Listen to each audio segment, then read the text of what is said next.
Le samedi 7 octobre 2023, nous étions un certain nombre de couples unis par le sacrement de mariage, un certain nombre de laïcs engagés au pied de la Vierge Marie au sanctuaire marial national de Dassa pour un pèlerinage spécial qui nous a conduit à faire une déclaration par rapport à tout ce que nos pays africains vivent, spécialement le Bénin, avec ce funeste programme de droits sexuels et reproductifs. Il se fait que cette déclaration n'a pas été suffisamment partagée sur les réseaux sociaux. On dirait que l'élément de Dassa n'a pas été suffisamment diffusé. Alors, nous revenons pour redire de vive voix cette déclaration, surtout que ce mal étend ses tentacules dans toutes les nations africaines. Nous avons compris. Nous, membres de l'ONG ACPER Famille, Action citoyenne pour la promotion de l'éducation à la responsabilité et de la famille, avec la cellule de défense de la vie et de sauvegarde de la famille, nous avons compris qu'il fallait reprendre posément cette déclaration et permettre à tous nos frères et sœurs africains de prendre acte et de s'engager tous pour la cause de la vie humaine qui est sacrée en Afrique. C'est pourquoi nous sommes revenus, nous, acteurs, coordonnateurs, nous, engagés de la cellule de défense de la vie humaine qui est sacrée et de sauvegarde de la famille, nous revenons à travers cet élément pour procéder, sinon prononcer de nouveau la déclaration des couples mariés et des familles chrétiennes, des familles de bonne volonté, engagées pour la cause de l'Afrique. Surtout que l'Afrique, ce beau continent, s'appelle le berceau de l'humanité. Et selon le pape Benoît XVI de Védéré Mémoire, l'Afrique, c'est le continent de l'espérance. Suivez donc. Déclaration des couples mariés et des familles chrétiennes du continent africain.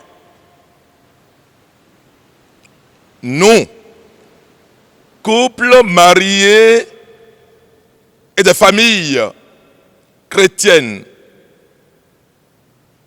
de la Sainte Église catholique,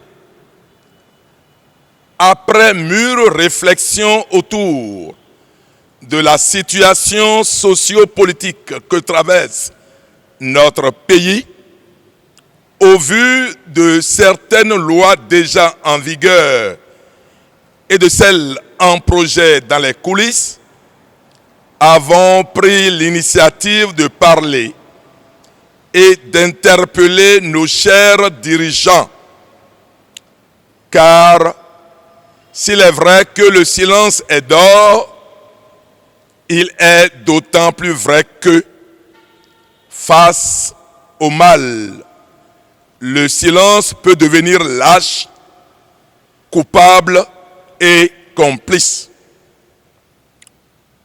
Nous voudrions tout d'abord rappeler que le don de la vie que Dieu, Créateur et Père, a confié à l'homme impose à celui-ci de prendre conscience de sa valeur inestimable et d'en assumer la responsabilité.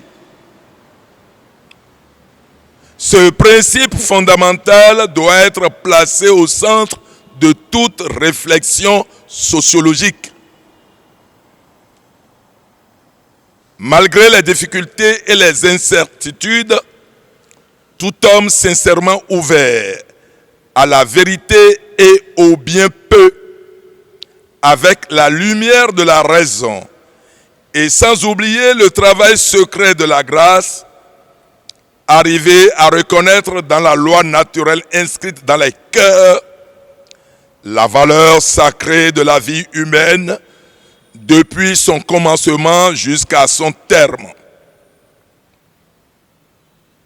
Ainsi, dès le moment de sa conception, la vie de tout être humain doit être absolument respectée, car l'homme est sur terre l'unique créature que Dieu a voulu pour lui-même. La vie humaine est sacrée parce que, dès son origine, elle comporte l'action créatrice de Dieu. Lui seul est le maître de la vie, de son commencement à son terme. Personne, en aucune circonstance, ne peut revendiquer pour soi le droit de détruire directement un être humain innocent. La vie étant sacrée, elle est dotée d'une inviolabilité inscrite depuis les origines dans le cœur de l'homme et dans sa conscience. Nous voudrions ensuite vous faire part des considérations suivantes. 2003 à 2023, 20 ans d'errance au lieu d'espérance en Dieu depuis le vote de la loi numéro 2003-04 du 3 mars 2003 sur l'avortement. Dans un contexte non adapté aux réalités morales, spirituelles et socio-culturelles du Bénin, de l'Afrique, il est à noter que, bien que cette loi fût votée, aucun décret présidentiel pris en Conseil des ministres n'a jamais fixé la procédure et le contrôle des conditions légales de l'interruption volontaire de grossesse pendant ces 20 années. 2021 à 2023, 2 ans déjà, qu'une série de catastrophes exceptionnelles considérées comme événements malheureux enregistrés par le Bénin, notre cher pays, depuis le vote par l'Assemblée nationale de la loi numéro 2021-12 du 20 décembre 2023, modifiant et complétant la loi numéro 2003-04 du 3 mars 2003 relative à la santé sexuelle et à la reproduction. Cette loi a très malheureusement été promulguée par le chef de l'État et le décret numéro 2023-151 du 19 avril 2023 du Conseil des ministres en a fixé les conditions d'application.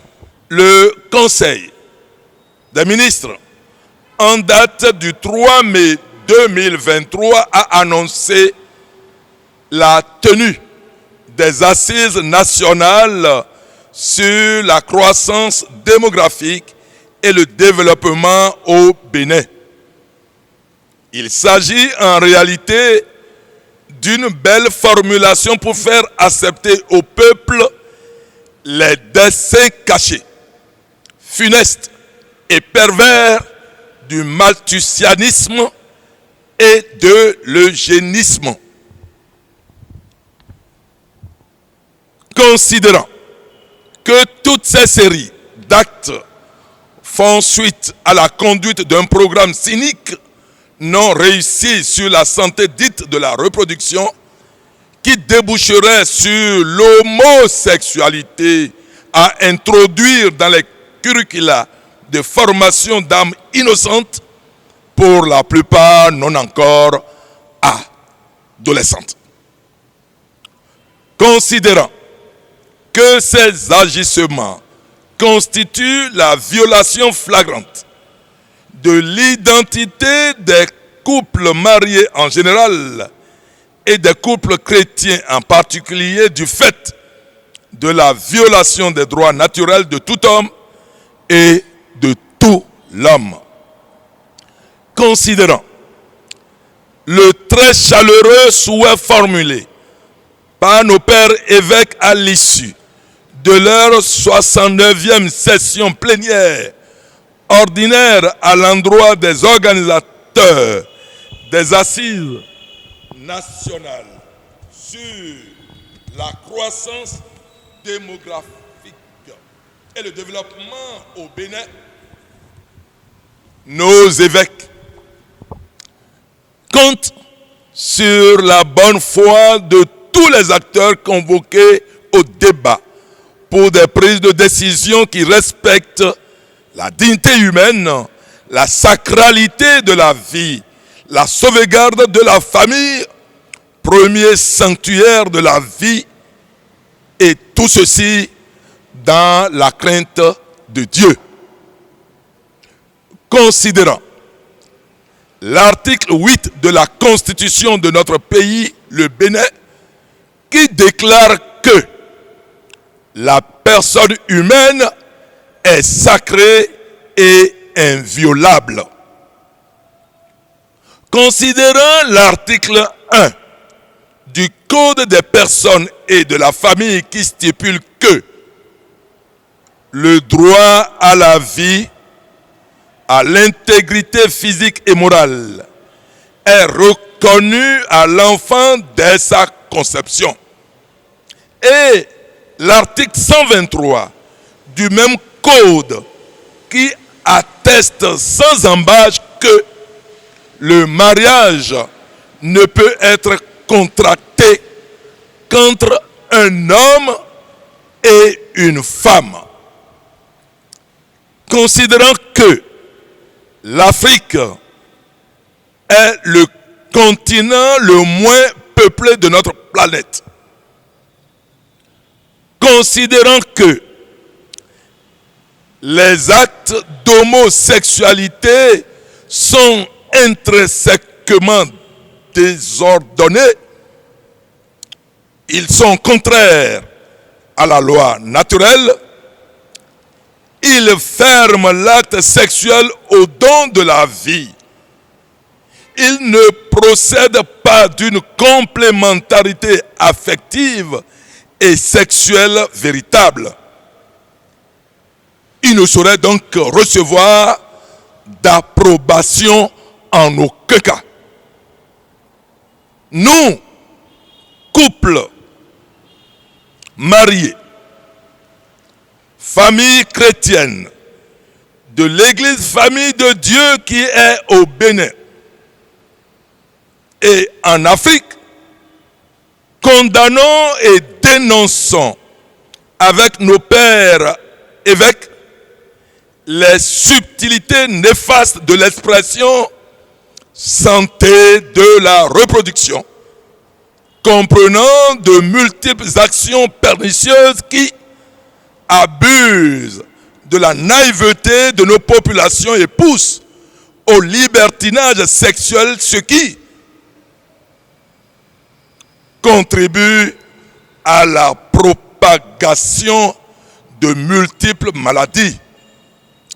Ces programmes, disons-nous, encouragent des conduites irresponsables aux conséquences très graves pour l'éducation des jeunes et la dignité des femmes.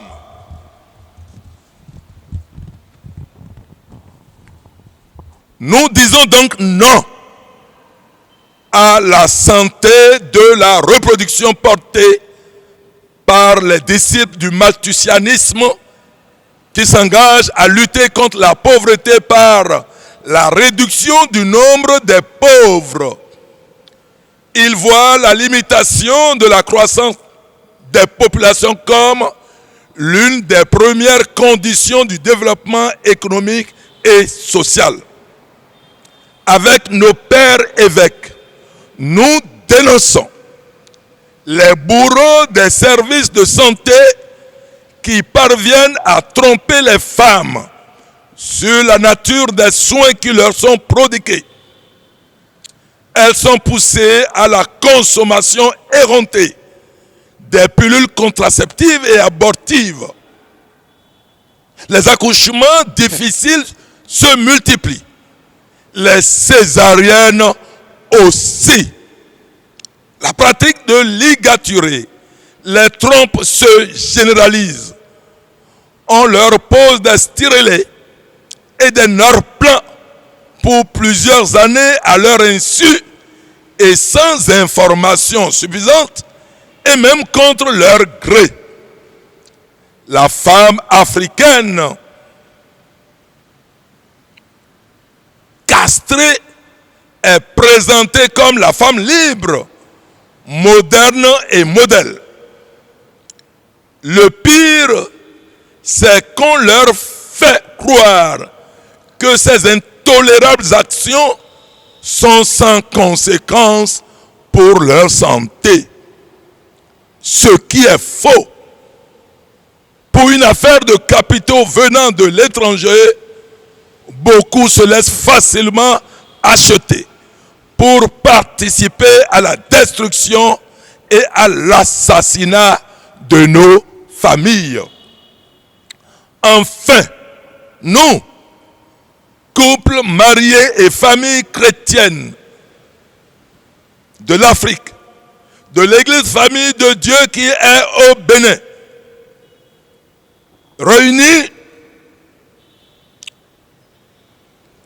ce samedi 7 octobre 2023